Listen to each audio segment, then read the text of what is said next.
तो भाई इस वाले वीडियो में हम लोग करेंगे भगवत गीता 2.40। पहले क्या देखे हुए हम लोग अभी तक 2.39 में लॉर्ड कृष्णा बोलते हैं कि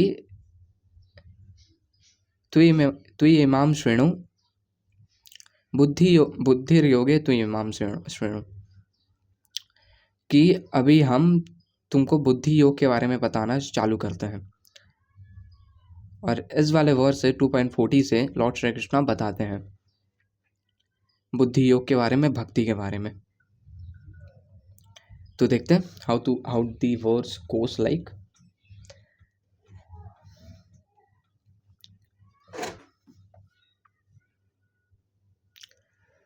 नेहाभिक्रमनाशोऽस्ति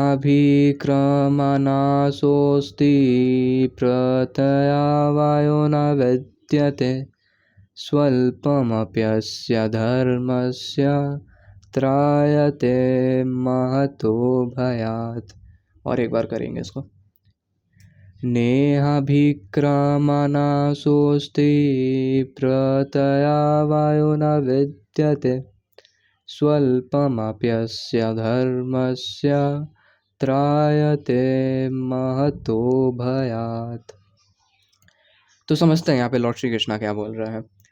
तो नेहाभिक्रमा नाशोस्ति, नेहाभिक्रमा, इसमें 3 वर्ड्स हैं, ना, इह और अभिक्रमा। ये तीनों मिला के नेहाभिक्रमा, एक साथ आके नेहाभिक्रमा प्रोनाउंस होगा। ना मतलब होता नहीं, इहा मतलब इसमें। और यहाँ पे लॉर्ड श्री कृष्णा इहा बोल के भक्ति योग के बारे में बता रहे हैं, बुद्धि योग के बारे में, भक्ति के बारे में बता रहे हैं कि इसमें भक्ति में, बुद्धि योग में अभिक्रमा, इन इंडिवियरिंग मतलब कोई अगर इंडल्ज करता है इसमें, हार्डवर्क के साथ कोई इंडिवियर करता है इसको, तो ना विद्यते। सेकेंड लाइन से समझाने के लिए बोल रहे हैं, ना विद्यते नहीं है। क्या नहीं है? नासोस्ति, नासह अस्ति, और प्रतया वायो, नासह मतलब लॉस, और प्रतया वायो डिमिन्यूशन मतलब फेलियर समझ सकते हैं इसको। तो जो इंडल्ज कर रहा भक्ति में, इंडिवियर कर रहा भक्ति में, उसके लिए लॉस नहीं है, फेलियर नहीं है। आगे लॉर्ड श्री कृष्ण बोलते हैं स्वल्पमप्यस्य धर्मस्य। अगेन ये जो स्वल्पमप्यस्य है, 3 चीज़ों से, स्वल्पम, अपि और अस्य। अस्य एक्चुअल में अलग है, स्वल्पम और अपि। स्वल्पम मतलब होता है अ लिटिल, थोड़ा सा। स्वल्पम मतलब अ लिटिल। अपि, अपि मतलब होता है इसमें, मतलब बुद्धि योग में। अस्य मतलब होता है ऑफ दिस। और धर्मस्य ऑक्यूपेशन, मतलब ओवरऑल इसको ऐसे समझ सकते हैं कि कोई अगर इस ऑक्यूपेशन में, इस धर्म में थोड़ा सा भी स्टेप करे, एडवांसमेंट करे, तो त्रायते महतो भयात। त्रायते रिलीज्ड, महतो भयात ग्रेटेस्ट फियर, ग्रेटेस्ट डेंजर। त्रायते महतो भयात। ट्रांसलेशन पढ़ेंगे बेटर अंडरस्टैंडिंग के लिए। In this endeavour there is no loss और diminution. A little advancement on this path can protect one from the most dangerous type of fear. तो श्रीला प्रभुपाद के पर्वट में जाएंगे हम लोग। तो श्रीला प्रभुपाद बताते हैं कि इस इंडिवियर में, मतलब बुद्धि योग में या भक्ति में, in devotional service we are meant to satisfy the senses of Lord Shri Krishna. ये मेजर गोल है। वो अलग बात है कि लॉर्ड श्री कृष्णा के गोविंद के सेंसेस को हम सर्व करके हम लोग का भी सेंसेस ऑटोमेटिकली सर्व हो जाता है, लेकिन मेजर गोल रहता है कि हम लोग लॉर्ड श्री कृष्णा का सेंसेस को सर्व करें। आगे श्रीला प्रभुपाद बताते हैं कि कोई 1% भी इस बुद्धि योग में 1% भी इंडल्ज करता है, इंडिवियर करता है, तो वो कभी उसका लॉस नहीं होता है। वो 1% वो हमेशा उसके बैंक अकाउंट में सेव रहता है। और जब वो नेक्स्ट टाइम फिर से स्टार्ट करेगा, तो वो फिर से 0 से स्टार्ट नहीं करेगा। मान लो स्टार्टिंग में 0 से स्टार्ट किया, 1% तक पहुंचा, फिर मान लो फिर से वो स्टार्ट कर रहा है, मान लो कोई अनफॉर्चुनेटली किसी कारणवश छूट गया उसका, या मान लो डेथ हो गया उसका, तो नेक्स्ट टाइम जब वो स्टार्ट करेगा तो वो 1.2 से स्टार्ट करेगा, फिर से 0 से स्टार्ट नहीं करेगा। So there is no loss, ना सहस्ती।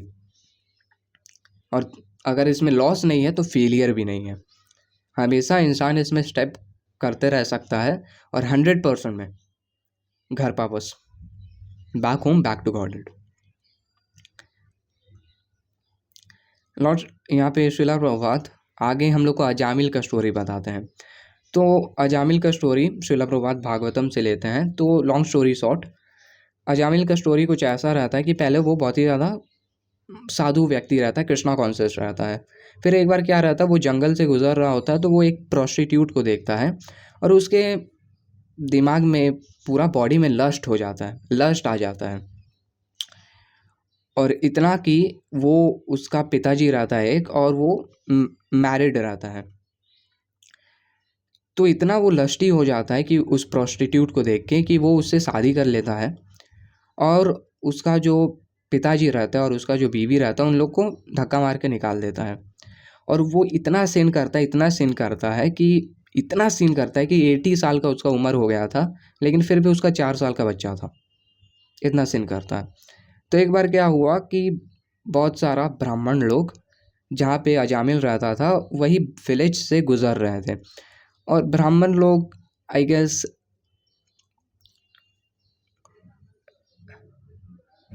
भिक्षा मांगने के लिए आए थे, हमको सही से ये ध्यान में नहीं है, शायद भिक्षा मांगने के लिए आए थे।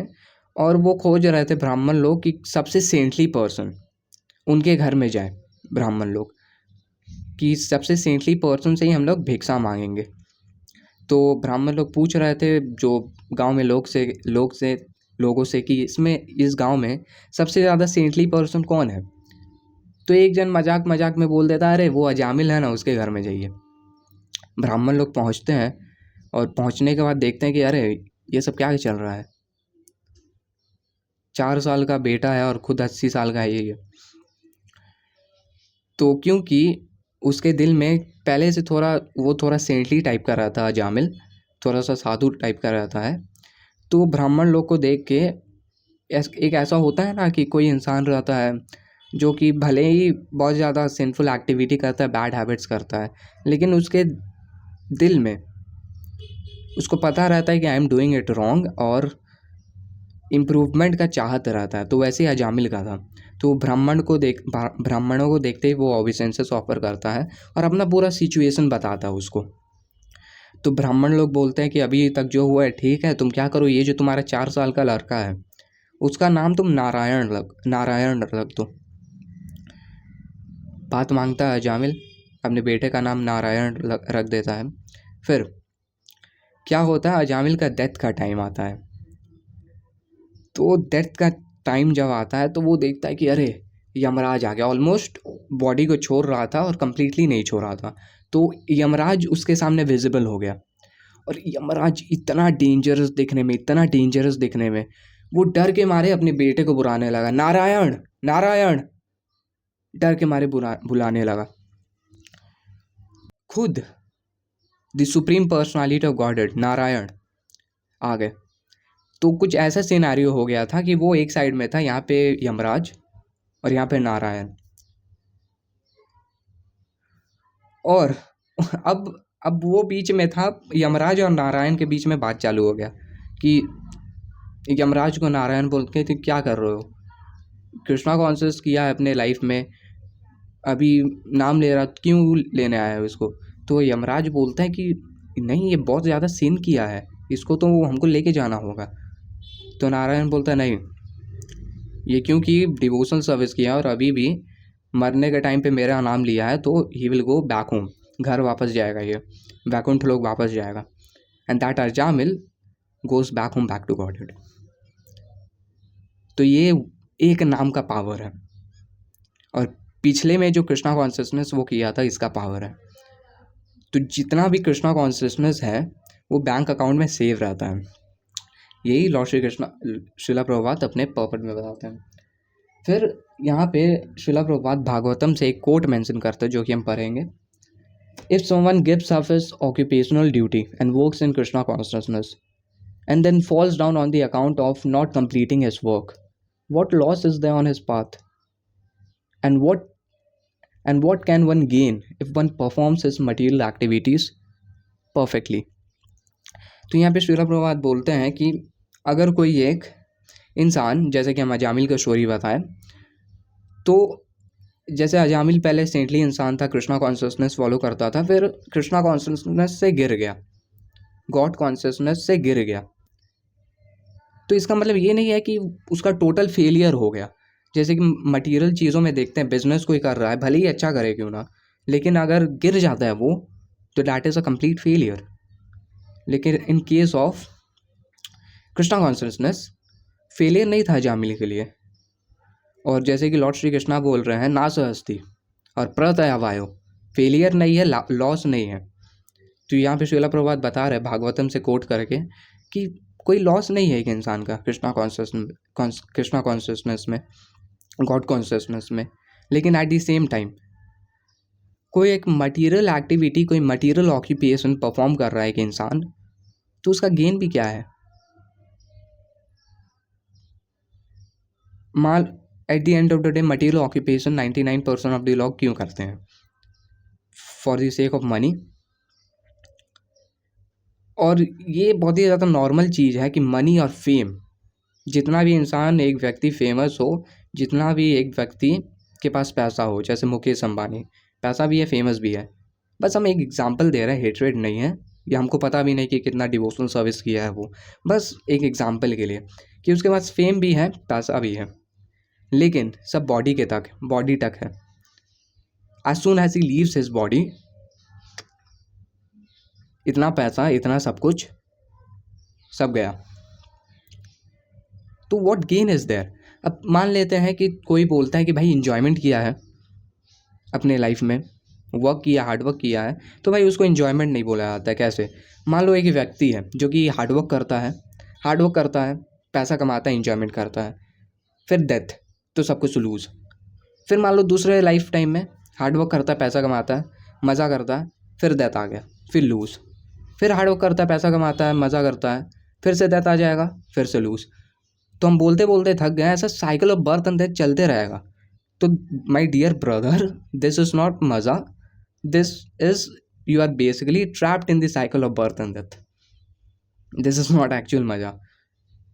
हम लोग के आचार्य लोग से, लॉर्ड चैतन्य महाप्रभु से हम लोग को पता चलता है कि Krishna consciousness is the highest type of pleasure. It is the highest type of pleasure. सब प्लेजर लॉर्ड श्री कृष्णा से ही एमनेट करता है, रसराज। तो ये चीज़ कंप्रीहेंड करना होगा। और एक चीज़ लिखते हैं लॉर्ड श्री कृष्ण श्रीला प्रभुपाद, जो कि हम लोग को भगवद गीता पढ़ते पढ़ते बाद में पता चलेगा कि मान लो कोई एक इंसान, एक व्यक्ति भक्ति करता है, लेकिन किसी एक कारण से मान लो फेल हो जाता है और उसका डेथ हो जाता है, तो क्योंकि वो अपने प्रीवियस लाइफ में भक्ति किया था, तो उसको नेक्स्ट लाइफ उसको मिलेगा एक। तो लॉर्ड श्री कृष्णा इसको अनसक्सेसफुल योगी का नाम देते हैं। कि अर्जुन पूछता है कि मान लो कि कोई एक इंसान स्पिरिचुअल पाथ में इंडीवियर करता है मटेरियल चीज़ों को छोड़ के, स्पिरिचुअल पाथ में इंडीवियर करता है मटेरियल चीज़ों को छोड़ के, तो मान लो स्पिरिचुअल पाथ में सक्सेसफुल 100% नहीं होता है वो, ऐसा वो अर्जुन लॉर्ड श्री कृष्णा को बोलता है। तो भाई वो तो बीच में फंस गया, ना मटेरियल रहा ना स्पिरिचुअल प्राप्त हुआ, तो क्या? तो लॉर्ड श्री कृष्णा बताते हैं अनसक्सेसफुल योगी के बारे में कि मान लो कोई 50% भक्ति करता है और किसी अनफॉर्चुनेटली वो गिर जाता है या डेथ हो जाता है उसका, तो नेक्स्ट लाइफ उसको एक डिवोटी फैमिली में बर्थ मिलेगा, जिससे वो अपना 50% 100% तक लेके जा सकता है। ये खैर हम लोग को भगवद गीता में आगे पता चलेगा, आगे बहुत आगे है। तो यहाँ पे इस वीडियो को हम लोग रैप अप करेंगे एक बार फिर से एक्सप्लेनेशन, एक बार फिर से रिवीजन के साथ।